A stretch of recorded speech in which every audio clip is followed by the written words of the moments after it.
Hello तो welcome to ISM channel. हम लोग यहाँ पे डिस्कस करेंगे दो स्टॉक के बारे में। पहला यहाँ पे दीपक नाइट्राइट और दूसरा यहाँ पे इंडसइंड बैंक।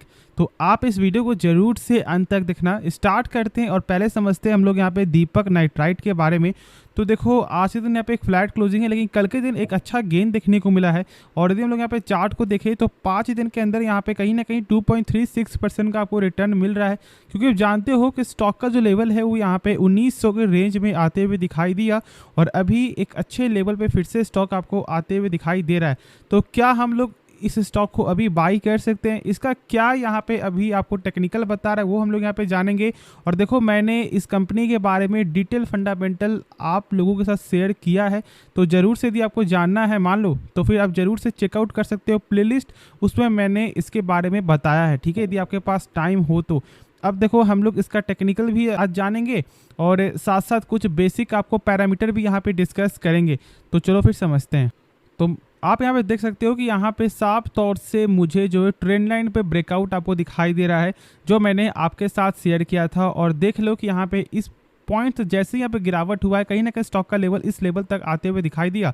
लेकिन देखो यहाँ पे कहीं ना कहीं ये आपको सस्टेन कर रहा है, मतलब ये लेवल एक अच्छा सपोर्ट आपको ज़रूर बनते हुए दिखाई दे सकता है। और इसलिए हम लोग इस लेवल को यहाँ पे इग्नोर नहीं करेंगे। इससे आपको समझना है, ठीक है, कि मतलब ये एक अच्छा सपोर्ट है और इसके ऊपर स्टॉक है, तो फिर मतलब कि इसका चांस होता है कि फिर से कहीं ना कहीं जो इसका आपको लेवल है वो यहाँ पे 2100 प्लस जाते हुए दिखाई दे। तो अभी आपको निश्चिंत होकर यहाँ पे होल्ड करना है। यदि आपने इस प्राइस पे बाई किया हुआ है तो फिर ज़रूर से यहाँ पे आप होल्ड करके चलो। और यदि आप यहाँ पे लॉन्ग टर्म पर्पज़ के हो तो फिर आपको डरना है ही नहीं, क्योंकि देखो अभी एक ऐसा नहीं है कि बस यहाँ पे दीपक नाइट्राइट में ही प्रेशर है, नहीं, जितने भी केमिकल सेक्टर का स्टॉक है सारे में ही प्रेशर देखने को मिला, क्योंकि यहाँ पे साफ तौर से केमिकल सेक्टर में ही प्रेशर है। और इसलिए ये एक तरह का गोल्डन अपॉर्चुनिटी है यदि आप केमिकल सेक्टर में इन्वेस्ट करने के लिए सोच रहे हो, क्योंकि अभी पूरे सेक्टर में गिरावट है, तो मतलब कि कहीं ना कहीं एक अच्छे लेवल पे स्टॉक मिलते हुए दिखाई दे रहा है। तो एक काम करते हैं, हम लोग यहाँ पे चेक करते हैं इसका PG रेशियो, जिससे हम लोग आपको ये मालूम चले कि क्या इसका सही प्राइस अभी है या फिर नहीं। तो आप यहाँ पे देख रहे हो कि यहाँ पे 0.55 है, मतलब कि यहाँ पे कंपनी का जो प्राइस है वो एक सही वैल्यूएशन पे यहाँ पे मिलते हुए दिखाई दे रहा है। और एक चीज़ आपको ज़रूर से यहाँ पे जानना है कि देखो यहाँ पे PG रेशियो जो है ना कभी भी निगेटिव नहीं होना चाहिए, और साथ साथ यहाँ पे कभी भी स्टॉक का P भी निगेटिव नहीं होना चाहिए। बहुत से लोग यहाँ पे ये क्या समझते हैं कि भाई जितना यहाँ पे कम होगा, मतलब यदि यहाँ पे निगेटिव है मतलब कि स्टॉक एक सही प्राइस में आपको मिल रहा है, तो ऐसा बिल्कुल भी नहीं करना है। इतना बिल्कुल भी आपको यहाँ पे ध्यान नहीं देना कि भाई माइनस में तो मतलब एक सही वैल्यूएशन है, ऐसा कुछ भी नहीं है। ये एक तरह का आपको ट्रैप हो सकता है। और साथ साथ एक चीज़ और यहाँ पे जान लो कि स्टॉक का P जो है ना ज़्यादातर जिसका कम होता है, नहीं तो एक सरकारी कंपनी है, नहीं तो कंपनी में कहीं ना कहीं दिक्कत है, ठीक है। तो इसलिए कम P वाले स्टॉक को ज़्यादा फोकस मत करना, जिसका 5 से 6 या फिर 7 होता है तो एक बार ज़रूर से चेकआउट करना कि यदि कंपनी पे करता है डिविडेंड तो फिर चलेगा, ठीक है, तो फिर सही है। और आपको यदि कंपनी पे नहीं कर रहा है डिविडेंड और उसके बाद भी जब स्टॉक का P इतना कम है, तो मतलब कि कंपनी में ज़रूर कुछ गड़बड़ है। तो ये कुछ पॉइंट मैंने शेयर किया कि बहुत से लोग यहाँ पे नए देखते हैं और उनको मार्केट में एक्सपीरियंस बहुत कम होता है, तो इसलिए जानना ये पॉइंट बहुत ज़्यादा जरूरी है, क्योंकि बहुत से लोग ट्रैप में फंसते हैं, ठीक है। तो जो लोग यहाँ पे 0.55 टाइम्स है, मतलब एक सही वैल्यूएशन पे स्टॉक मिल रहा है। और यहाँ पे बाकी तो मैंने सारा कुछ आप लोग साथ यहाँ पे शेयर किया ही है, जैसे कि यहाँ पे return on capital employed company का 30% का है, मतलब 100 रुपये यहाँ पे हो जाता है 130 रुपये कंपनी का। और यदि हम लोग इस बार का कुछ चेक करें कि यहाँ पे क्या स्टेक मतलब देखने को मिलता है, तो देख सकते हो कि यहाँ पे प्रमोटर जो स्टेक है वो यहाँ पे एक फ्लैट देखने को मिला। ये Q1 का अपडेट है, ठीक है। फिर देखो यहाँ पे आपको FIS का तो भाई 7.72% से स्टेक बढ़कर आपका हो चुका है 8.09%। और यही एक होता ही है, जब लोग डर रहे हैं उस समय FIS माल यहाँ पे खरीदती है। जैसे कि देखो यहाँ पे पब्लिक का स्टेक पहले 35% था और आज इस समय यहाँ पे 27% है। अब यहाँ पे क्या देखेंगे लोग, भाई यहाँ पे FIS ने स्टेक अपना बढ़ाया है, चलो हम लोग स्टॉक को मतलब बाई करना स्टार्ट कर देते हैं।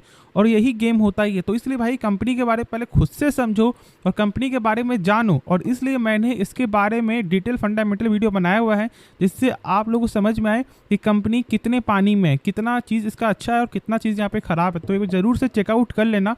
तो अब हम लोग यहाँ पे नेक्स्ट स्टॉक के बारे में डिस्कस करते हैं, करेंगे इंडसइंड बैंक के बारे में। और अभी जस्ट एक सर का कमेंट आया कि सर मैंने इस कंपनी को 1427 पे बाय किया है और अभी क्या करना सही रहेगा तो हम लोग जानेंगे।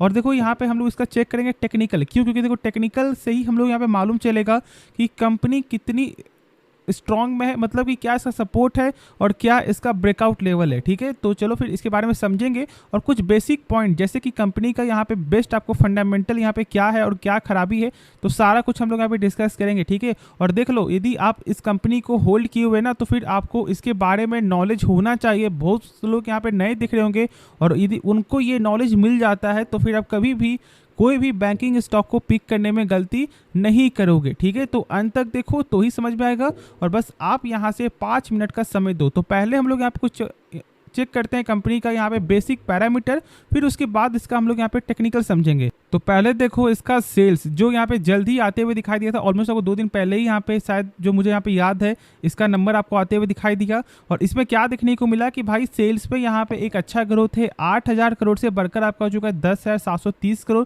ये ईयर के हिसाब से है। और यदि हम लोग चेक करें तो क्वार्टर हिसाब से एक सही यहाँ पे गेन देखने को मिला है। साथ साथ यहाँ पे प्रॉफिट अभी कंपनी का एक अच्छा ग्रोथ आपको देखने को मिला है। यहाँ पे 1603 करोड़ से आपका हो चुका है 2124 करोड़ और यहाँ पे क्वार्टर भी यहाँ पे एक अच्छा गेन है। तो मतलब कंपनी का यहाँ पे नंबर सही है और इसलिए स्टॉक में गेन देखने को मिला था।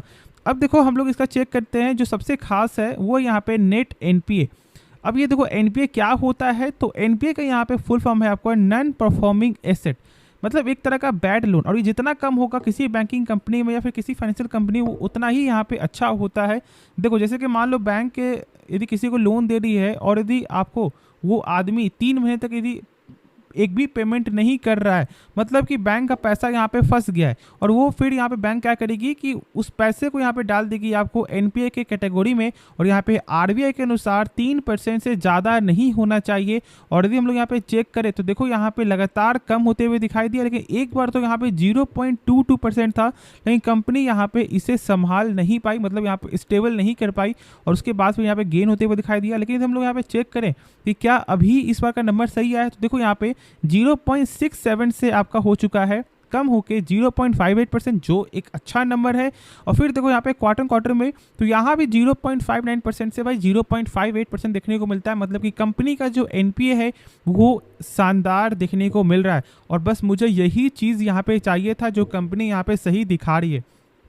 अब देखो उसका इस कंपनी का कुछ और भी, जैसे कि यहाँ पे प्रमोटर जो स्टेक है वो यहाँ पे 16.5% का है। ठीक है चलो, फिर देखो यहाँ पे आपका एफआईएस का, तो इस बार यहाँ पे स्टेक आपको गेन होते हुए दिखाई दे रहा है 42% से, मतलब यहाँ पे 42.16% से आपका हो चुका है 42.34%। तो मतलब एक पॉइंट के हिसाब से गेन होते हुए दिखाई दे रहा है। लेकिन बहुत लोग यहाँ पे क्या बोलेंगे कि सर पहले इसका था 54% और अब यहाँ पे 42%, मतलब 12% का स्टेक यहाँ पे सेल होते हुए दिखाई दे रहा है। तब भी यदि चेक करोगे ना तो यहाँ पे 40% का जो स्टेक है वो कोई छोटी मोटी बात है नहीं। और साथ साथ यहाँ पे देखो आपको डोमेस्टिक का तो ये आंकड़ा लगातार बढ़ते हुए दिखाई दे रहा है। तो यहाँ पे आपको ये प्रेशर नहीं है कि भाई फॉरेन तो यहाँ पे सेल कर रही है तो यहाँ पे आपका पब्लिक का स्टेक बढ़ा, ऐसा बिल्कुल भी नहीं है। यहाँ ज़्यादातर आपको फॉरेन का और साथ साथ यहाँ पे आपको डीआईएस का, मतलब डोमेस्टिक का, उसका स्टेक आपको लगातार गेन हो रहा है। तो फिर एक सही चीज़ है और इसमें डरने वाली कोई भी बात है नहीं। तो चलो इसके बारे में सही से समझ में आ गया होगा। और मैंने जो बताया ना एनपीए, वो आपको हर बैंकिंग कंपनी या फिर आपको फाइनेंशियल कंपनी को चेक करने में आसानी देगा और इससे समझ में भी आपको आ जाएगा। तो अब हम लोग इसका टेक्निकल समझते हैं। तो देखो यहाँ पे सिंपल एक लेवल है जो यहाँ पे दिखाई दे रहा है आपको 1413 का। ठीक है, अब ये इसका बन चुका है यहाँ पे सपोर्ट, क्योंकि स्टॉक इसके ऊपर यहाँ पे क्लोजिंग दिया है। एक चीज़ यहाँ पे गौर करो, कहीं ना कहीं आपको ये एक संकेत मिल रहा है शुरू से ही कि भाई ये एक सपोर्ट है। मान लो स्टॉक यहाँ पे गया, इसे आपको टेस्ट किया, आपको रिटेस्ट करके फिर यहाँ पे नीचे आते हुए दिखाई दे रहा है। फिर देखो यहाँ पे स्टॉक ऊपर जा रहा है। फिर यहाँ पे एक सेम चीज़ अभी भी देखने को मिला, स्टॉक यहाँ पे क्या हुआ, एक आपको ब्रेकआउट लेवल को एक बार टेस्ट किया, फिर यहाँ पे नीचे गया, फिर यहाँ पे एक ब्रेकडाउन आपका हो रहा है। तो कहीं ना कहीं यहाँ पे ये एक बुलिश साइन होता है किसी भी कंपनी के लिए। और ये टेक्निकल पॉइंट यदि आपको जानना है, सही से समझना है, तो आप कमेंट करना, मैं इसके बारे में को एक ऐसा वीडियो बनाऊंगा ना जिससे आपको सपोर्ट और यहाँ पे आपको रेजिस्टेंस के बारे में सारा कुछ नॉलेज हो जाए। ठीक है, तो अब देखो इसके बारे में समझो यहाँ पे क्या करना सही रहेगा। तो बस हम लोग यहाँ पे क्या चाहते हैं अभी जानते हो, स्टेबल होना।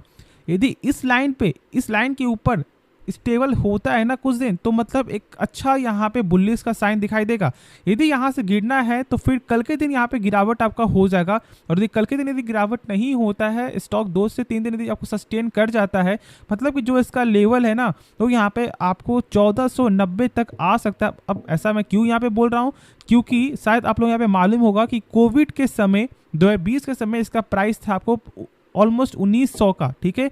और यदि हम लोग उस पहले से यदि हम लोग यहाँ पे चेक करें ना, तो यहाँ पे 1490 का अभी के हिसाब से यहाँ पे बन रहा है आपको रेजिस्टेंस लेवल। तो इसलिए इस पॉइंट को जरूर से आप नोट डाउन कर लेना, इससे आपको आसानी होगा टारगेट को समझने में। और जब शॉर्ट टर्म के लिए हो तो आप जानते हो कि शॉर्ट टर्म के लिए तो भाई हम लोग यहाँ पे काम क्या है, यदि मेरा टारगेट यहाँ पे होता है अचीव, तो हम लोग यहाँ पे टारगेट को बुक करेंगे, फिर जब मौका मिलेगा फिर हम लोग स्टॉक को बाई करेंगे, ठीक है। तो चलो, होप इसके बारे में सही से समझ में आ गया होगा। बाकी जो डाउट बचे तो आप कमेंट में जरूर से पूछना। तो मिलते हैं नेक्स्ट वीडियो में, तो तब तक के लिए धन्यवाद।